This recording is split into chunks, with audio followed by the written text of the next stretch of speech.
To my courses. آج کے lecture میں ہم ناٹ گیٹ کے بارے میں پڑھیں گے.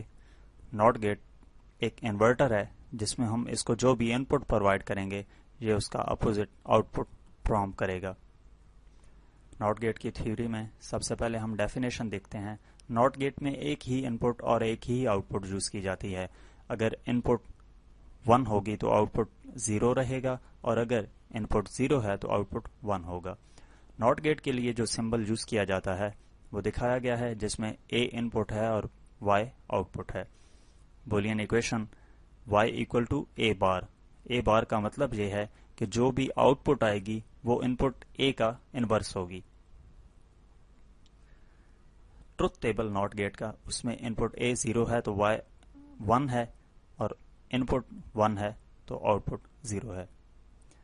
ناٹ گیٹ کے لیے جو آئی سی یوز کی جاتی ہے اس کا نمبر 74LS04 ہے اور اس کی پن کنفیگریشن ڈائیگرام میں دکھائی گئی ہے جس میں 7 نمبر پن کو گراؤنڈ اور 14 کو VCC پرووائڈ کی گئی ہے اور 1 پن کو ان پٹ، 2 پہ آؤٹ پٹ، 3 پہ ان پٹ، 4 پہ آؤٹ پٹ، 5 پہ ان پٹ، 6 پہ آؤٹ پٹ، 9 پہ ان پٹ، 10 پہ آؤٹ پٹ، 8 پہ آؤٹ پٹ، 11 پہ ان پٹ، 10 پہ آؤٹ پٹ، 13 پہ ان پٹ، 12 پہ آؤٹ پٹ شو کی گئی ہے.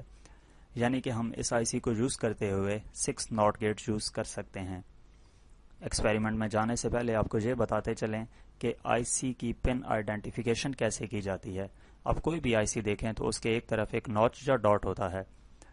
اس نوچ یا ڈاٹ کے نیچے جو پن ہوگی اس کو 1 کہیں گے. اسی طرح 2 3 4 5 6 7 8 جتنی بھی پنز ہیں اور پھر اوپر والی لائن میں جائیں تو وہاں پہ اپوزٹ ڈائریکشن سے 9 10 11 12 جتنی بھی پنز ہیں وہ ساری ہوں گی. اس طرح سے پن آئیڈینٹیفائز کی جاتی ہیں. ناٹ گیٹ کا ایکسپیریمنٹ کرتے ہیں. سب سے پہلے ہم نے ایک بریڈ بورڈ لیا اور آئی سی کنفیگریشن کی ڈائیگرام کو دیکھتے ہوئے اس کے اوپر پن لگائی اور 7 نمبر پن کو گراؤنڈ اور 14 نمبر پن کو VCC پرووائڈ کیا. پن 1 پہ ان پٹ اپلائی کرنی ہے اس کے لیے ہم نے ایک بٹن یوز کیا اور پن 2 پہ آؤٹ پٹ فرام کرنے کے لیے ہم نے ایک LED یوز کی. اس سارے سرکٹ کو 9 وولٹ کی بیٹری کے ساتھ اٹیچ کیا. اب ٹروتھ ٹیبل کی مدد سے اس سرکٹ کو ویریفائی کرتے ہیں. جب ان پٹ A 0 ہے تو آؤٹ پٹ 1 ہے, LED آن ہے. جب ان پٹ 1 کیا تو آؤٹ پٹ 0 ہے, LED off. Real world example میں NOT gate central heating system میں یوز کیا جا سکتا ہے جس میں ٹیمپریچر 20 ڈگری سینٹی گریڈ سے ابو ہوگا تو central heating system switch off ہو جائے گا اور جب ٹیمپریچر 20 ڈگری سینٹی گریڈ سے بلو ہوگا تو central heating system automatically switch on ہو جائے گا. یہ تھا ہمارا آج کا لیکچر. اگلے لیکچر میں انشاءاللہ دوبارہ حاضر ہوں گے. تب تک کے لیے اللہ حافظ.